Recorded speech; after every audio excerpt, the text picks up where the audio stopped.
It's your summer. What the bird is barbecuing. G'day jabronis, it is TheVerd, back with you again. This is a bit of a different way of doing this this time around because this is important. This is the grand final Teambuilder. So what I wanted to do as a special surprise to all you jabronis who watch my channel is I wanted to take you through the complete team building process of TheVerd. So this is going to be a very, very long team builder, I'm sure. And the reason for it is because I want you to understand, because a lot of people have asked me, how do you build your teams? And so what I'm going to do for you guys first is I'm going to show you what I call the first draft. This is basically when I see the matchup that I have, I whip together a team of 6 that I feel, is pretty solid. It's a solid team. I don't mind it. It's good. It's nothing like, nobody has helped me with these sets. These are basically the 6 sets that I come up with myself. Now, for a lot of people, this is good enough. They jump into a battle, they do this. Not for me. If I want to win, this is the first thing I do, but it is most certainly not the last thing that I do. What I basically am doing here is I'm brainstorming ideas. I'm looking at my team thinking, okay, what works really well against my opponent? What can I use? What'll be good? What'll make sense? And then what I do, which you'll see later on, is I have a mock battle. Now, if you know what a mock battle is, it's basically where you face off against somebody who is using the team that your opponent has. However, they don't know the sets you're bringing. So it's like going in blind. With this team that you have, they're going to bring the best team they think your opponent could bring, and you're going to test out how all these sets that you've come up with on the fly are going to work. And you might win, you might lose, but the point is you get to see which sets work, which sets don't, and normally myself and the person I do my mocks with, we will then chat afterwards being like, okay, this worked, this didn't, these Pokemon are certainly problems, let's figure out how to deal with them. I've had this many times in the past. Biggest one of recent that was huge to me is a mock battle I did where it was for my week 10 match, I think against V. I think it was week 10, where initially my Zygarde had Dragon Tail. Now after the mock we realized Dragon Tail wasn't as reliable, wasn't getting off the damage we needed, so we replaced it with Outrage, and the rest is history. Outrage came in clutch. It took out Blastoise and Landorus and Incarnate, which Dragon Tail wouldn't have done, so that was huge in that battle. So these are why the mocks are important, but you know what, for now, I just want to go over my first draft of this team. So starting things off, the way that I saw Johnny's team lining up, I have a Cresselia, a Skarmory, a Tangrowth, a Hitmontop, even a freaking Zygarde. There's no reason for Excadrill to be there. I have some of the best Excadrill checks in the goddamn game. I don't care if you have a Magneton, because the thing is, at the end of the day, my Lantern walls the crap out of Magneton, and Skarmory could easily run Shed Shell.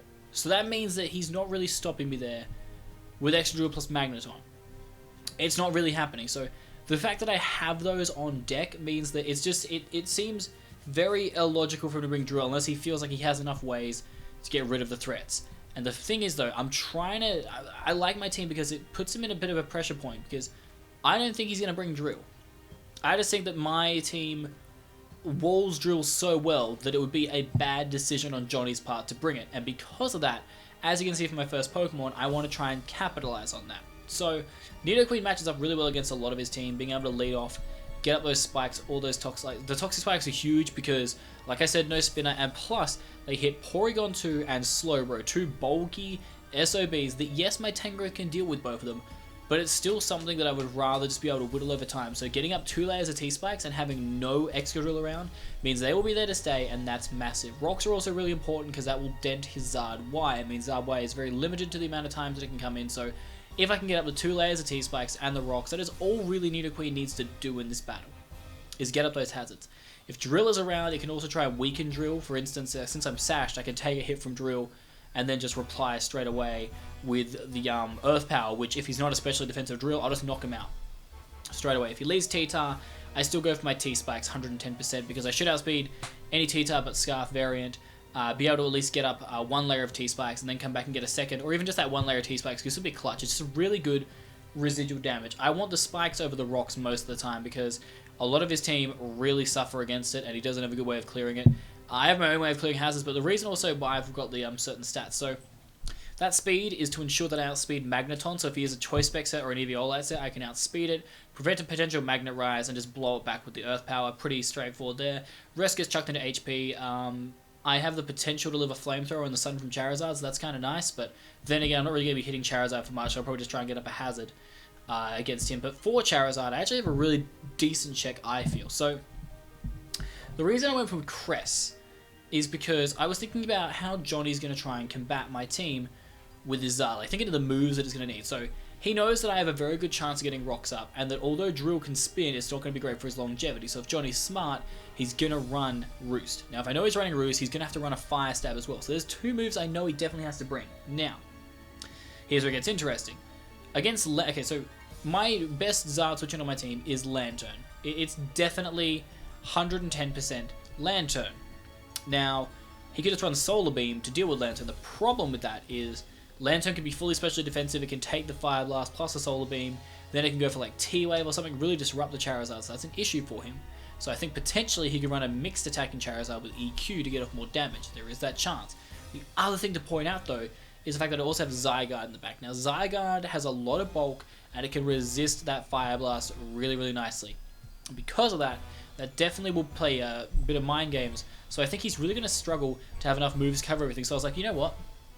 At the end of the day, he may just run Flamethrower, he might not run Fire Blast. So I'm going to bring fully specially defensive Crest. Now the reason why fully specially defensive Crest is good is because Fire Blast in the sun from a max special attack Charizard is not a 2-hit KO to this Crest set. That is the ridiculous but true fact. And you might be thinking, but Verd, like, how does this Crest set make sense in walling a Charizard? Like, you're not really hitting it hard. The thing is, guys, I can go for the Thunder Wave first. First and foremost, we can live just enough from 2 Fire Blasts. We can live it easily. It's fine, unless he's Modest. But why the hell would he run Modest? Why? Unless he was running, like, Ancient Power, which doesn't make sense either. And so, like, this makes the most sense. So I can take 2 of them, I can get off the T-Wave, and then if he stays in with Charizard, I can go for a Moonlight. Now, Moonlight's recovery is boosted in the sun, so as long as the sun's up, I get a lot more healing back. Now, there is one teeny problem with this Crest set. Now, I've been tossing up on a certain move, and the move that you can see that I'm tossing up on is Hidden Power Ground. Now, the reason I'm tossing up on this move a lot, guys, is because, yes, Hidden Power Ground is really nice, it hits Magneton. I'm thinking in my preparation phase, I am going to change it to Hidden Power Fighting. Now, this isn't going to do that much to Tyranitar, but the problem with Tyranitar is that if he is abandoned set with Pursuit, I'm in a very, very big pickle. Now, I don't think he might be a Pursuit set just because if you look at my answers to Tyranitar, I have potentially Hitmontop, potentially a defensive Tangrowth or a defensive Skarmory, so he may run a specially offensive T-Tar. So that works out really nicely for me if that is what he chooses to do, but I have to watch out because Moonlight is not as good in a Sandstorm, so I really need to play careful with that. Hidden Power Fighting will allow me to hit Excadrill, Magneton, T-Tar, and then Shadow Ball basically hits everything else quite nicely. Hidden Power Fighting also is really nice for the Porygon 2, although I don't think I'll be 1v1ing that thing because it'll probably go for a Toxic, which is nice where I have Mega Absol on the team.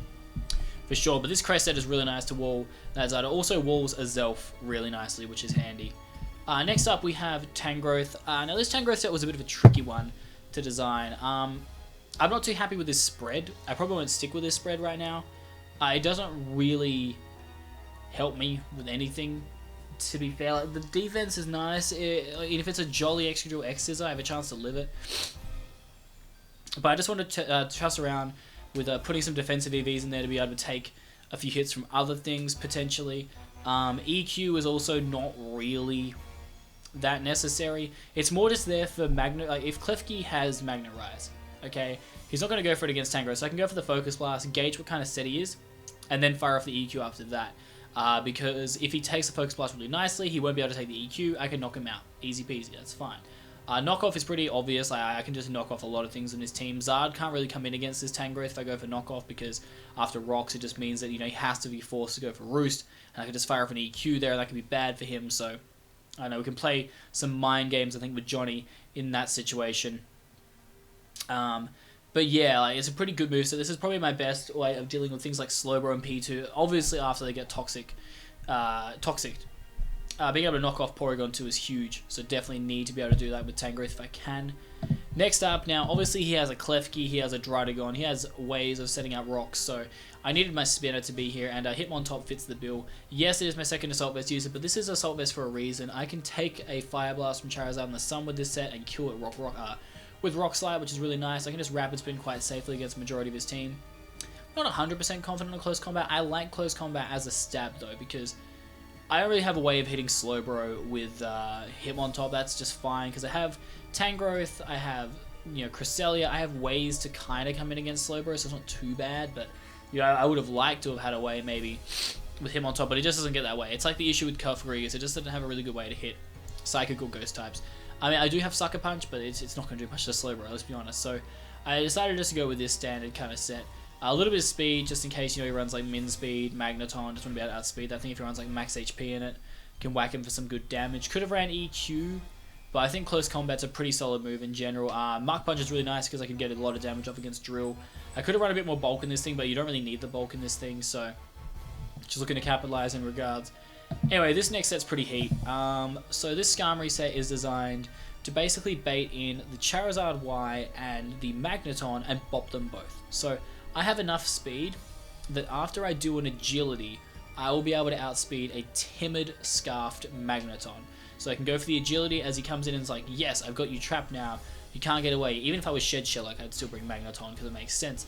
And I'll be like, well, sucks to be you. Just going to go for that Natural Gift Ground and blow you back. Now, you might be thinking, oh, Verd, that seems like a really wasted move if he doesn't bring Magneton. It's not that bad, actually, because bear in mind, I can still use this to hit Klefki insanely hard. I can still use it to hit T-Tar quite hard. And it is actually a really good way for me to hit Drill hard. In certain situations, I may actually choose to go for the Natural Gift of Ground to hit Excadrill and then let my Skarmory go down, because getting rid of Drill and preventing spinning is so important in this game. I need to shut down his spin option if he even brings it, but the main premise of this is to get up the agility as maybe he goes into Zard or he goes into Magneton and blowing both of them back. Yeah, I don't really have a way of dealing with a Slowbro with this thing, but it doesn't matter. I can't bring out full coverage, and Iron Head's really nice because to non-bulky T-Tar, I can 2 KO that thing, so that's really good. Skarmory is very underrated as an attacker. And finally, we have a mixed attacking Absol. So I was tossing out between Play Rough and Ice Beam because I kind of wanted a way to hit Drydagon hard, but I decided to go with Play Rough because not only will it hit Drydagon hard, it'll also hit T-Tar hard, and that's kind of important to be able to hit both. I'm a lure set with Fire Blast again, like I was against CJ, because it works really well against Johnny's team. Main point is Klefki. Judging on how much damage I do with Knockoff, I can see whether he's especially defensive or physically defensive Klefki. I expect a physically defensive Klefki, just because it matches up a lot better against my team, especially with things like a Zygarde on the team. Obviously, yes, Klefki can deal with Earthquake Zygarde with Magnet Rise, but if I go for things like Iron Tail, it's still going to do a lot of damage, so I think he has to be Phys Def to be able to deal with that stuff. So I think I can really sucker him in with Absol going for the knockoff, get off that amount of damage, and then go for the Fire Blast, which is why it's really important for, like, if Nidoqueen can get off a Flamethrower early game against it, that's going to put it in range to die to Absol straight up, and he won't be able to save himself from all that. Could be dual screens Klefki, that could be annoying, but at the same time, I don't really think it's going to be too big of a deal. Main thing of this Absol is to kind of clean up and just come in and do what Absol's been doing all season. It's really good at disrupting the play too, because obviously if I know that Haxorus has rocks or something, not Haxorus, Drydagon has rocks, I can switch in against it, and that's really nice to be able to do that, get momentum as soon as possible. This is potentially a lead if I don't want to lead with Nidoqueen, just because matching up against things like a Zelf is really nice. I just watch out with a Zelf because obviously a Zelf Dazzling Gleam can pretty much kill me, so it's down to if he's sashed or not, and if that's the case, I may just lead with a Tangrowth or with Nidoqueen to play it safe, but I think Absol's going to be a very solid one in general. But that is basically the team that I made like just before the mock battle. This is just the mock team. It's a bunch of kind of random sets. I think they all work. Again, like I said, the premise of this initial team that I built is on the fact that Excadrill doesn't have a great matchup against my team. I want to exploit that bad matchup. I want to catch Charizard and Magneton with the Skarmory set and open the door for Mega Absol if Klefki gets weakened to decimate my opponent's team. Now it's time for you guys to see the mock battle and see if this works. Alright guys, so here is the second part of what I do when it comes to my team building, and this is a mock battle. So basically, way mock battles work is, I got my friend, in this case it was Gypsy King, who was having to help me out. I said to him, look, I want to test the team for an upcoming battle. I've got a couple ideas, just want to see how they go. And he's like, cool, send me the 2 teams. So I send him my team list, my opponent's team list, and he basically blindly makes a team out of my opponent's team that he would use against me. And that's the team he's brought. This is like me using the team that I've talked to you guys about, using it in action. So basically, we had a good talk, and I said initially in my team builder that I don't think he's going to bring drill, but the way that Gypsy explained it is that he has to bring drill. Drill is integral to his team to survive. Like, he needs to be able to make sure hazards are off the field, and he has ways to break down my walls. One thing Gypsy did highlight was the fact that obviously he can just go for status with a lot of things against my team. That's annoying, so I got to watch out for that. But basically, the things that I was surprised to see, I guess, was maybe no Klefki, but the way that he talked about Klefki made me realize Klefki isn't really that threatening to my team at all. So I was like, fine, that's cool, you know, no Klefki, that's fine. Fire Blast is kind of useless on Absol because Knockoff does a lot more to Magneton and Drill. Actually, no, Fire Blast does more to Magneton, but regardless, we're going to jump into this, and I'm going to kind of go through, this is actually going to be going through like a normal replay that you would go through. I'm going to explain my plays, and I'm going to talk about like how Gypsy and I concluded all this chat afterwards. So, I'm going to lead Nidoqueen because this is my standard lead. He's going to lead Sork, and he's going to go for EQ. Now, he first of all outspeeds me, which is fine. I go for my Earthbound. Now, from this damage, I concluded that there are only two real ways he could have got that damage off his Sork. One being that he's banded, the other being that he is an Expert Belt Sork, both of which are kind of good against my team. So, because I thought Expert Belt Sork could be a thing, I didn't want to send in like my potential Cresselia to get knocked off. I didn't want to send in my Skarmory to get knocked off. And a Hitmontop, I didn't really want to take in too much damage because I wanted it to be at enough health to take on that Zard if I needed it to.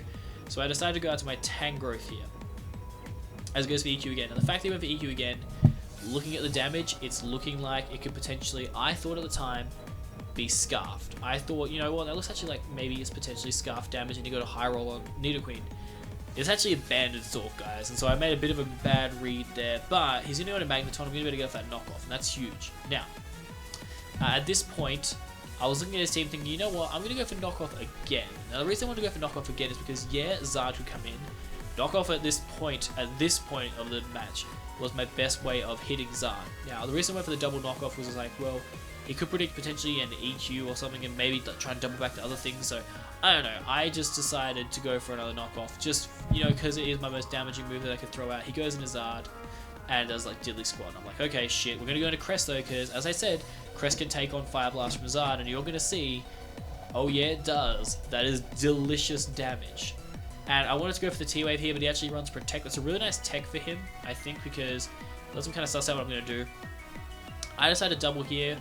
No, I don't. I go for HPK. The reason I went for HP fighting there, I get an unnecessary crit, but the reason I went for HP fighting in that situation was because I felt there was a possibility that either Tyranitar or Magneton would come in, or Drill. In that situation, those three would be the best choices for him. T-Tar, obviously, for the potential Pursuit Trap. Magneton, because obviously it can like completely nullify Thunder Wave, and so can Drill. So HP fighting was my play there. I get good damage on Drill, and I'm at a good range of health, so I'm going to decide to switch out here into my Nidoqueen, because, okay, the reason I went to Nidoqueen, that was a risk, but voice break there. I didn't feel like he would go for SD. It didn't make sense that he would just be automatically weakened into Sucker Punch range from Absol. That wasn't a smart play for him. Plus, you know, Hitmontop would have been in Mark Punch range regardless. So he should have gone for, I figured he was going to go for either Rocks or Toxic there, because he was a Spadef Drill. So I went out to Nidoqueen, because if he went for Rocks, I wouldn't then lose my Sash and die.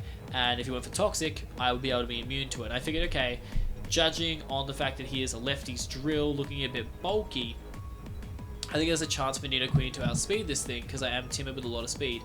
But unfortunately, he is running a lot of speed in his Drill, which is fair enough. He needs to be able to outspeed potential Scarfers on my team, so I wasn't able to outspeed there. I lose my Nidoqueen, which sucks.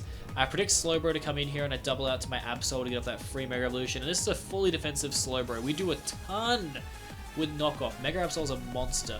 I'm going to take a ton from Skull, but he doesn't get the burn, as I'm going to fire off another knockoff here now. In later tech, we decided Absol set was going to change, and you will see that soon for sure. But he wasn't in range of dying to the player up there, so I decided to double out. Fire Blast miss sucks, but in the long run, it didn't matter, as you're going to see the series of plays that led to it not mattering. I would have lived Fire Blast 110%, gone for the Rock Slide, knocked out Zard. He's going to go into Stalker. Now, this was a situation where I was like, I could just Mark Punch here for damage, but I was like, you know what? I think he is a Scarf Sword, because Scarf Sword can't kill me from here. And I was like, you fool, Verd, he's clearly banded, and I died. So that was stupid, but that's kind of a null and void then for me killing the Zard. Like, even if he hit the Fire Blast, wouldn't have really changed much. I'm gonna go for knockoff again. It's an easy 2 KO on the Slowbro, so not a big deal. Even if he goes back into T-Tar, I could have player off there, but it wouldn't have killed Slowbro, so it wasn't worth the risk. At this point, T-Tar is in player off range. It is going to go out to Execute, so that's a good play on his part. However, things are going to change, and you're going to see how those changes make a big impact in the long run. I could have Sucker Punch Drill there, but I decided that my better play is going into Tangrowth. Now, the reason I got to Tangrowth there, guys, is because although I could have gone for... Okay, so Drill obviously outsped me there, and I felt that my potential switch into a Skarmory, which he didn't know was a natural gift set. It could just been a defensive set. I felt that was a really obvious play at that point, so I figured he may go out to Magneton. That's why I went for the middle ground of Tangrowth, because against the rest of his team, now that Zard is down, Tangrowth is now a serious threat. Giga Drain is decimating something, as he chooses to sack off Magneton. Look at how much the Giga Drain does to Magneton. That is delicious. I'm going to be outslowed. I'm going to be slower than him. I'm going to pick him off with an EQ. Just because I want to get rid of Magneton. It means that Skarmory is a little bit safer, I guess, and it means now I can use my my natural gift ground on his Drill. I decided to sack off Crest because this allows me to get the free switch into my Skarmory, and it's time, guys. I knew he'd go into Drill here. I'm going to Agility up, but he's thinking there's nothing you can really do to damage me here. I'm going to be like, well, you know, there's this. And Gypsy lost his mind when this happened. He said, there is no way anybody on Earth can predict something like that to happen. I see this pretty through. Now this is a +1 Carmine Slowbro, but I am a quiet natured Tangrowth Slurp. That did so much, and he's not going to be able to 1v1 me there. I'm easily going to be able to beat him. He's going to have to sack off something here. He's going to choose to sack off his T-Tar, which is fine. Like, he doesn't actually get it sacked off though because of that sand give you a boost. I'm going to play this one smart and go back into my Skarmory just because I wanted to keep my Tangrowth at as much health as I could and not sack something to close combat. So I'm going to leave Skarmory in here. I figured he might go to Slowbro, but he actually chooses not to. He stays in. I'm going to fire off that Iron Head and pick off a second Pokemon with Skarm. So Skarm did put in work. Slowbro is going to come in. I'm not going to give him the satisfaction of killing it though. It's better to go into Tangrowth because I figured he would go for the Calm Mind. I need to be able to shut this thing down. And you're going to see at 57% health after the first one in 56. Boom! We're actually able to knock out the Slowbro straight up. And he is just going to forfeit from here just because obviously T-Tar at 3%.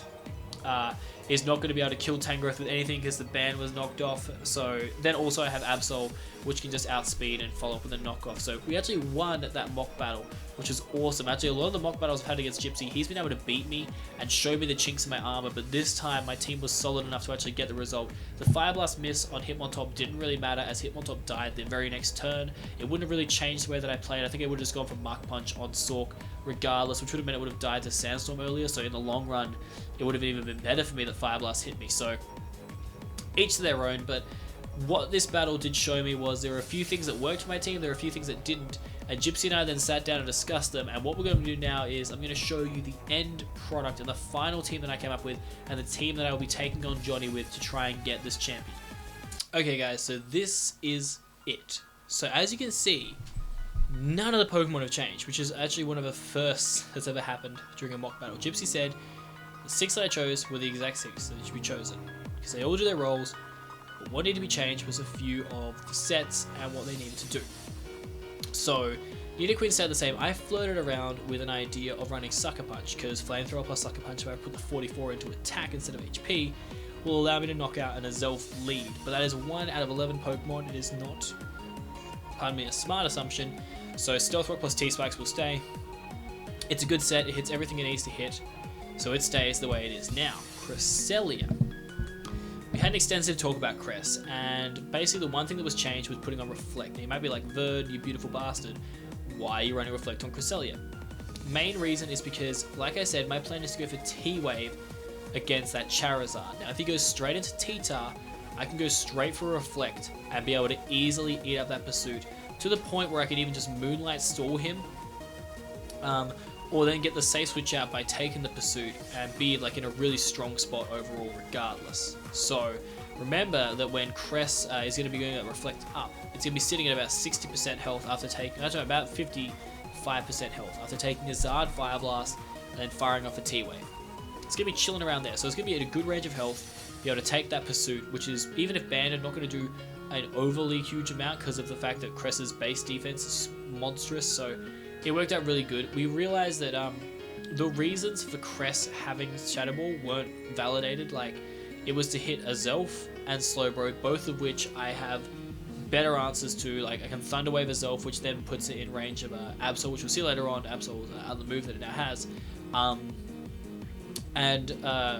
When it comes to Slowbro, I have Tangrowth that can deal with that thing just fine. So we decided that, you know, Reflect was a much better choice than Shadow Ball. Also, for people who are thinking, oh, you know, Gypsy's helping Verd with his team, you know, Gypsy's just building the entire team, you can see that I initially had the team, and now the change has been done. Like, I had an initial idea, and all that's been done is a few minor changes. Like, for instance, this Tangrowth is pretty much the exact same to how it was, only we shifted the amount in the defense into attack. The reason is because now it has Rock Slide over Earthquake, so if there's that turn, like instead of me saying, oh, Knock Off is my best move against Zard, now I can go for Rock Slide, which with that attack investment will always OHKO a Zard Y. Well, not always OHKO. If he has like HP investment, it won't, but who the hell runs HP investment in a Zard Y? So it'll knock it out for sure. It's just a much better spread. The special attack is just so good. Being able to rip through that Slowbro like it did was just awesome. Hitmontop has not changed a bit. It's honestly like Hitmontop and Skarmory both have not changed. They worked exactly as they were meant to. They both will do the exact job that they're meant to, and I honestly am happy with how both of them turned out. And finally, we have CM Punk, which has had a bit of a change up. So, talking again about the Klefki matchup. Klefki is not that great, so I decided against Fire Blast and Absol. I decided Superpower would be better than Play Rough because although I wouldn't be able to hit Sork and Druddigon as hard, I can deal with those guys with the rest of my team, and they can potentially get put in knockoff or Superpower range, which is just fine. And the real move I wanted to chuck on over Fire Blast was Pursuit. And the reason for that is because Pursuit is really nice. Pursuit to the Slowbro, after I knocked off its item, he would die to another knockoff. Knowing that, I can go for Pursuit to kill him. There's no reason for him to go to Slack Off. It wouldn't be a smart play just sacking off his Slowbro there, so I can go for Pursuit to knock him out, which is awesome. Being able to get rid of Slowbro and open the door for things like Hitmontop is just phenomenal. So having that is going to be really, really clutch, I think, on Absol. Also, the reason why it's great is because Cress going for the I really hope that's not blood nose. Okay, cool. So Cress going for the Thunder Wave on a Zelf will automatically mean that if I can get off a bit of chip damage, even with an HP fighting on the Zelf, then my Absol can just come in, go for Pursuit, and knock out a Zelf quite easily. So that's just awesome. Superpower is also great because not only will it hit T-Tar hard, it will also hit Magneton and Drill hard. Two Pokemon that might try and come in to support a potential Play Rough set, as you may think Play Rough is a better move, but in this regard, I think Superpower is going to be better and hopefully it proves to be the better move. I have to wait and see, but this is it, guys. This is my grand final team. I'm nervous as hell for this one because I want to win. Like, it'd be my second championship ever. I've come runner-up in a big tournament, but this would be like my biggest championship victory, I think, so far in my YouTube career. So I really want to be able to get the result done. I think it's going to be a very tough match. Johnny has a very good team, but I think this team of Rat Bags has what it takes to get the job done. Let me know what you guys think of the teams, and if you feel we have a good chance. I think the MVP of this team is going to be Absol. As it was shown in the match against Gypsy, Knockoff is a very, very strong move against Johnny's team, so that's going to be massive. Skarmory, I really hope this set works. I really want to see it put in work. I hope that it can. I have to wait and see. But yeah, I think overall, also the other thing I changed was instead of Pressure, it now has Justified, just because if I come in against T-Tar going for Crunch, or if he's locked into Pursuit, potentially I can just, I don't know if we're locked into Pursuit, but if he's locked into like Crunch, or Sork is locked into Knockoff, I can come in, get the +1 attack boost, and then something just freaking dies, which is awesome. I like that. But yeah, that's pretty much it, guys. Let me know what you think of the team, if I should have changed anything, or, you know, anything I should have adjusted, because by the time I upload this, the battle will have been done. But I hope you guys will enjoy this. That's going to do it for me. I really hope you enjoyed this kind of side of the team building, where I looked at the initial process, then testing the team out, and then the final product. I really hope you guys enjoyed that kind of look of the aspect. But anyway, that's going to do it for me. I'm TheVerd, and as always, guys, for the last time for the PMC season with Team Builders, I'm out this bitch.